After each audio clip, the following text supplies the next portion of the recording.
Hi everybody, it is Wednesday. I'm taping on Wednesday today, February 9th, 2022. It's Kim Bergen-Jackson and I'm the administrator here at Knoll. I have quite a few COVID updates for everybody. So we have no new cases of COVID among our independent living residents. All the health center and assisted living residents tested negative on Monday. And the reason I wanted to tape today is because we test all the staff on Wednesday. And so far in the afternoon here at 3 o'clock, with only 1 hour left of testing, we have no positive staff since this is the first time since December 28th. So that's very exciting. I was pleasantly surprised today when I checked out the Iowa coronavirus website that Johnson County is down to 20%. Positivity, and the state of Iowa is down to 15. That is a remarkable decline from last week and quite a relief. It looks like we have indeed peaked with Omicron and hospitalizations are down. The university is not quite as full as they were last week. I think there are 50 patients inpatient right now that are adults and only 4 pediatric patients, so that's great news. All of the residents that tested positive here in independent living, and I think that's less than 10. It's hard to keep track, but and then the 4 residents that tested positive in assisted living are all recovered, except for 2 people will come off quarantine tomorrow in independent living, and then the last person will come off quarantine on the 13th. So assisted living is out of outbreak, and so excited to not be on lockdown anymore. And the cases did not spread within Knoll. So that is very good news too. Sorry about that, my phone. There were 4 cases at Knoll East that everybody knows about. It was 2 couples. They had dinner together, so of course they exposed each other during the meal. But there was no spread outside of that dinner party. So everyone's doing a very good job of watching their transmission-based precautions and wearing their masks. And I appreciate that. So things are looking really positive for us to move toward opening Knoll back up again.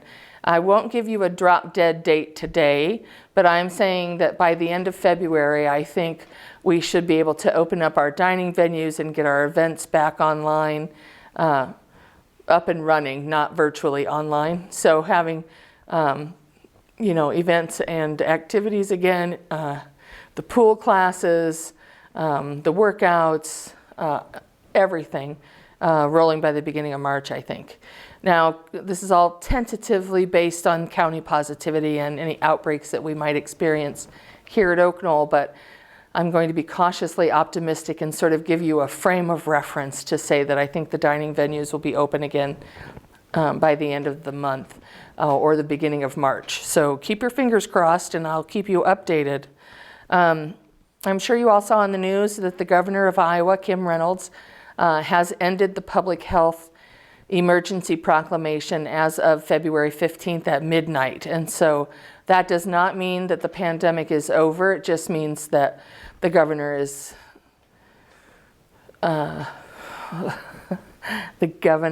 ending the public health emergency. That's all I'll say about that. Trying to stay very neutral and not political here. So the only thing that will impact for us at Knoll is that we get our supply of testing strips from our Johnson County Emergency Management Group, so that's allocated by the state, and they were able to provide us with some N95 masks and gowns and gloves over the pandemic. So all of that state assistance will stop. It doesn't make me too nervous because we're okay here. We're not having positivity right now. If that were to creep back up again, I'm not quite sure. We'll figure out how to get supplies from the federal level. The federal emergency public health proclamation is due to expire at the end of April, and they are supposed to renew it 30 days before it ends. And so if we don't see a renewal of the federal proclamation by the end of March, then it probably will not be renewed either, but I'm not quite sure. Having two different political parties in two different places, the Biden administration, I don't think are ready to end the pandemic protections that are in place. The governor in Iowa is on a different page. And so that puts us in the middle between state and federal guidelines and how we're supposed to run the nursing home or the health center and assisted living. And so currently we're going to keep following the CDC recommendations and the federal guidelines as long as we are able to. If we run out of testing supplies, then I'll reach out to the state hygienic lab. So it just makes my life a little bit harder, but it's fine. Shouldn't impact any programs or anything from your perspective. Business as usual, I hope. I would recommend that you keep wearing your masks as you have been, and keep distancing yourself from people you don't know. Don't go into big crowded stores without the protection of your mask, and we'll see what the county does over the next couple weeks. Unfortunately, with the governor ending the proclamation, they are decommissioning the website that I use for my data analysis.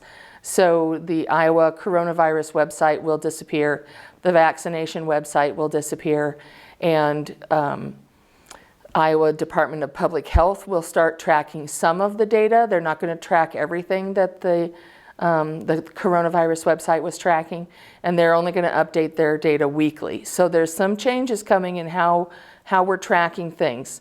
I did give this presentation in resident council today, and I gave Ethel some links for some websites that I track data on. You'll have access to those links as well in the minutes from resident council.